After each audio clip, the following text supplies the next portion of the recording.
बहिनी कष्टको गुरको यीशुले पिएको नहुल बहिनी कष्टको गुरको यीशुले पिएको उद्धार उनको प्रार्थना दिएमा सबैमा थियो उद्धार उनको प्रार्थना दिएमा प्रभुका गुण नम्र दिन मुटुमा गाँसौँ प्रभुका गुण नम्र दिन मुटुमा गाँसौँ शीतल रगत मुटुमा सुरुरु उहाँको माया नबिर्स बहिनी भन्नुहुन्छ गुरु उहाँको माया नबिर्स बहिनी भन्नुहुन्छ गुरु हामी सबैजना एकछिन पश्चातापको विरुद्धमा कसले आफ्नो छिमेकीको विरुद्धमा प्रभु हामीले गरेको गल्ती भुल त्रुटिहरू प्रभु तपाईँले क्षमा गर्नुहोस् प्रभु हामीले गरेको कतिको कुरा गऱ्यौँ होला कतिको कुराहरू काट्यौँ होला हाम्रो जीवनमा हामीले गरेको गल्ती भुल पापहरू तपाईँले क्षमा गरिदिनुहोस् हामीले तपाईँको प्रभु सेवामा जाँदै गर्दाखेरि हामीलाई परमेश्वरले साँच्चै सबै प्रकारको कुरालाई क्षमा गरिदिनुहोस् प्रभु हामी प्रार्थना गर्दछौँ हामीले मिठो बोली वचनबाट कतिलाई चित्त दुखायौँ होला हाम्रो बोली वचनबाट हाम्रो व्यवहारबाट हाम्रो कामबाट हामीले कति कुराहरू हाम्रो जीवनमा त्रुटि गऱ्यौँ होला हामीलाई क्षमा गर्नुहोस् हामी मण्डली पश्चाताप गर्दछौँ हामी सबैलाई तपाईँको पश्चातापले हामी धोइन्छौँ पखालिन्छौँ हाम्रो हृदयलाई शुद्ध गर्नुहोस् हाम्रो विचारलाई शुद्ध गर्नुहोस् हाम्रो हृदयलाई शुद्ध गरिकन हाम्रो विचारलाई हाम्रो विवेकलाई शुद्ध गर्नुहोस् हाम्रो सोच विचारलाई शुद्ध गर्नुहोस् प्रभु कलवारीको क्रुसमा आफूलाई ल्याउँदछु तपाईँको अगाडि ल्याउँदछु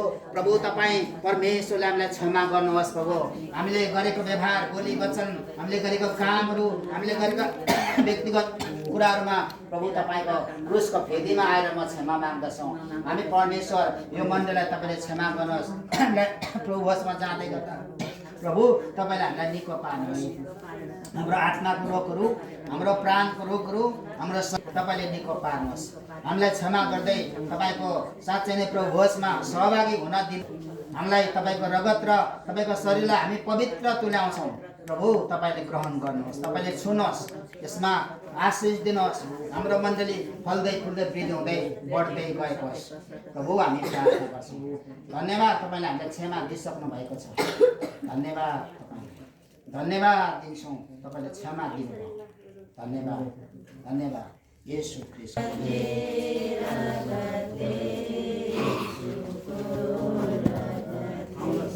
मेरो पापलाई क्षमा गरिदे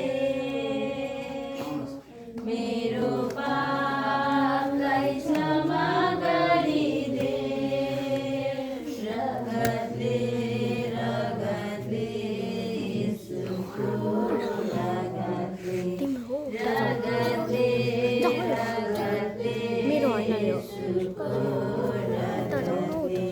मेरो पापको दागलाई मेटाइदे मेरो पापको दागलाई मेटाइदे रगतले रगतले येशूको रगतले रगतले रगतले येशूको रगतले पूर्ण शान्ति मनमा भरिदे पूर्ण शान्ति मनमा भरिदे रगतले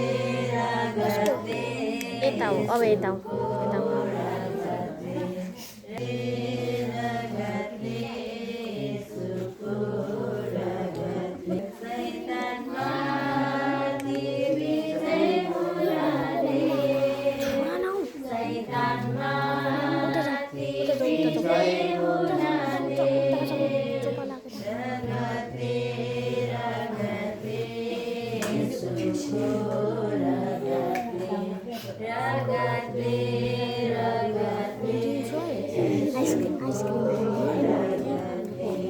नित्य प्रार्थना गर्ने साहस दे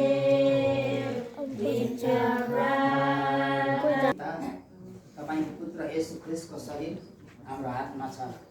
आशिष दिनुहोस् प्रभु, हामी खाँदैछौँ। आशिष दिनुहोस्, आशिष दिनुहोस्। यसो तपाईँ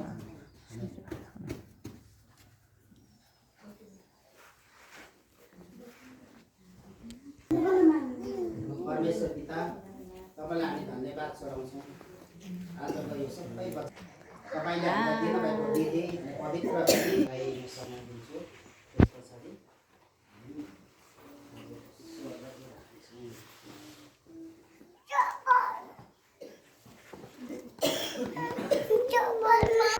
यो हप्ता घरेलु सङ्गति हुँदैन होला सायद बक्तिस्मा कार्यक्रम भनेर अघि पास्टरले भनिसक्नु भएको छ। अनि यो हप्ता घरेलु सङ्गति हुँदैन। अनि हामी सबैजना बक्तिस्मा कार्यक्रममा जानेछौँ बुधबार।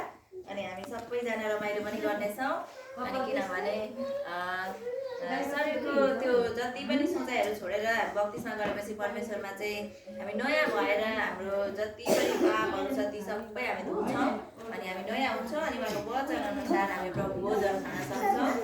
अनि हामी सबैजना बक्तिस्मा कार्यक्रममा जानेछौँ। अनि हामी सबै मण्डली परिवार एकसाथै रमाइलो पनि गर्नेछौँ। हुन्छ, परमेश्वरलाई धन्यवाद भएको होस्। 6 गते बुधबार यो 6 गते बुधबार हामी बक्तिस्मा कार्यक्रममा जान्छौँ। अनि 7 गते चाहिँ पवित्र विवाह पनि भन्दै हुनुहुन्थ्यो विकासले। अनि जवान सङ्गति छ शुक्रबार, यो आउने शुक्रबार 8 गते जवान सङ्गतिमा हामी जति पनि भ्याउँछौँ। बहिनीहरू भ्याउनु हो भने मसँग भन्नुहोस्, म गर्नेछु। अनि नभए म चाहिँ आमा सङ्गतिमा चाहिँ मैले भ्याइराखेको छैन र म जवान सङ्गतिमा समय दिने गरिराखेको छु। अनि अर्को हप्ता आराधना सेवामा चाहिँ म आफै सञ्चालन गर्नेछु। अनि हाम्रो रेबिका बुहारीले आराधनाको गीत गर्दै हुनेछ। अनि हामी अर्को हप्ताको वचन पास्टरले अघि भन्दै हुनुहुन्थ्यो है, विकास पास्टर आइपुग्नुहुन्छ होला भनेर। अनि विकास पास्टरले वचन ल्याउनु हुनेछ। अनि हामी बेला बेला हामी यति नै छ। सूचना धेरै